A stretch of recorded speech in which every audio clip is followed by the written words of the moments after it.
And the Zigzag Durban Surf Pro, presented by G-Force, begins today at the Golden Mile's iconic new pier. It's the fourth competition of 6 events which make up what's known as the City Surf Series. The series gave last year's runaway success Michael February the local springboard he needed to catapult himself onto the championship tour, which is reserved for an elite group of only the top 34 surfers in the globe. Surfing South Africa's Vice President Bongani Xulu joins us from our Durban Studios to chat a little bit more about the Durban Surf Pro. Very good morning to you, Bongani, and welcome to Morning Live. Good morning, and thank you for having me here. David Van Sale of Glen Ashley is the top seed for today's competition. There's a strong contingent of South African men. What can we expect from the competition which gets underway today? Well, we can expect a lot of action the whole weekend from today going on into Sunday. We've got the best of the best in South Africa, and we've also got in the women's international field as well at the same time. So we can expect a lot of action in the surfing. Bongani, when it comes to surfing, maybe some people are not, they're not au fait with the different levels of competitions. Now, the Durban Surf Pro offers a lot of what's known as QS points. So just help the viewers of Morning Live understand why this is such an important competition for our local surfers and why it provides that springboard like we saw it did last year for Michael. Well, when it comes to international surfing, our South African surfers, it gets very expensive to travel around the world, around the globe, to go and collect all of the points. Because before we had this City Surf Series launched in South Africa, most of our surfers had to travel around the world, go to Brazil, go to Japan, everywhere.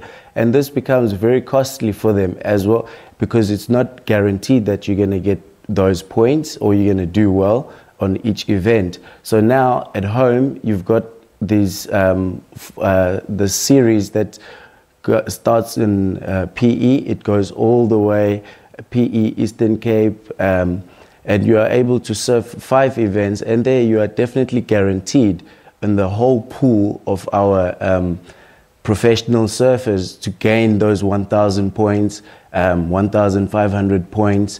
So it also helps you that you are rated in the top 100, so that you are able to surf on the bigger events, because in the bigger events such as your the QS 10,000s, you have to be rated under the top 100. That's the only time you can surf in those events. So it has helped a lot.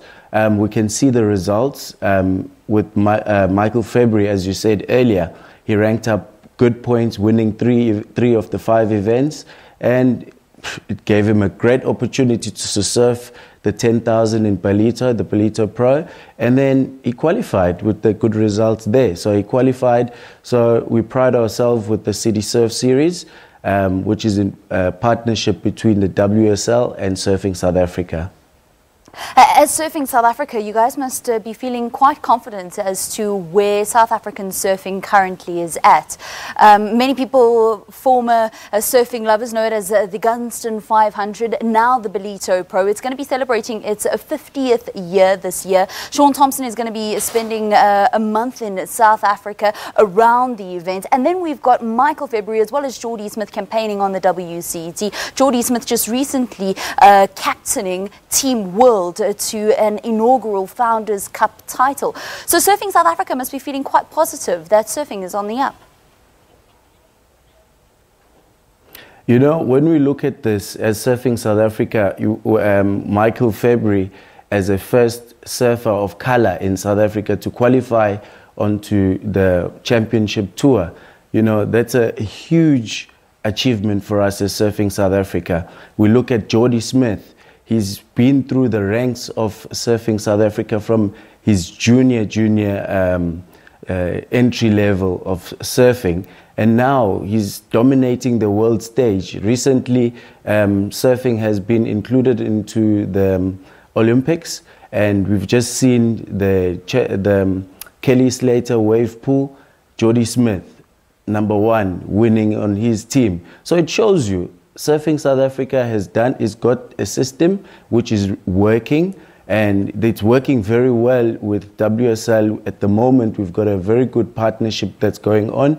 And as you said, we're celebrating 50 years of the longest running event, which is the Palito Pro, which is celebrating 50 years.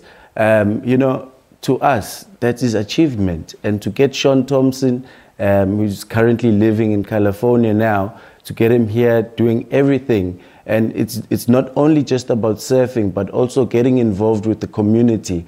He's gonna be doing talks with schools in and around the KwaZulu-Natal area, and also we're gonna celebrate the Mandela Day, because we call it living the legacy. So we are celebrating Utatu Nelson Mandela of the change and the transformation that has transformed in the sport itself. Because here in Durban, we talk about this event, we're going to have contenders as Usnema Kubu. She's from Durban, but you know, this is the mechanism that we are talking about when we talk about transformation, that these surfers, they are coming from early as in development stages, and we are putting them into the world stage. And WSL, we've got that relationship, and we are doing very well. And as Surfing South Africa, we pride ourselves. Bongani, thank you so much. That's Bongani Xulu. He's the Vice President of Surfing South Africa, chatting to us about the Zigzag Durban Surf Pro, which gets underway today on Durban's North Beach. And why is it important? Well, at the Olympics in Tokyo 2020, surfing will be a medal event. So if South Africa's surfing is doing well, then crossing fingers, we could look forward to a medal come 2020 Olympics.